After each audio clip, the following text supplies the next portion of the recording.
उत्कर्ष कार्यक्रम को आपण मानक स्वागत। आज आमे आलोचना करिबा कार्यपत्रिका 10 श्रुत लिखन लेख। श्रुत लिखन या अर्थ पिला माने कोन सुनिकी आमे लेखिबा। तुमे माने जानिथिबो बेले बेले कोन हुए ना तमरो टीचर जे किछि डाकंती वाक्य तमे सुनिकी ताकू लेखो। तो एठी भी आमे सेही काम करिबा। आ एठी इंस्ट्रक्शन रही जे शिक्षक कार्यपत्रिका 9 रे थिबा वाक्य गुडी को श्रुत लिखन रूपे डाकिबे। कार्यपत्रिका 9 या पूर्व कार्यपत्रिकाटी सेठी जहाँ भी सब वाक्य लिखा हैतिला से गुडा को डाकिबे तुमे लेखिबो। ठीक अछि। तो आरंभ करिबा।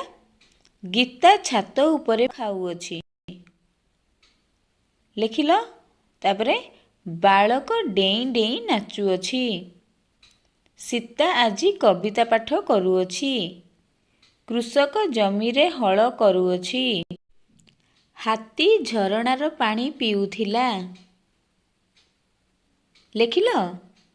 मु आजी पाठ बहिरु कविता सुनाउथिली। गप सुनी पिला माने हसुथिले। आजी सकाळे मीरा मोते गप सुनाउथिला। आकाश छात उपरे बसी फलरस पिउअछि। सीता राजा रानीर कहानी शुणुअछि। मधु भालू नाच देखुथिला। आमे दीपावली रे बहुत मिठा खाऊ। घर छातरु पानी गळुअछि। ममता घरु आसुअछि।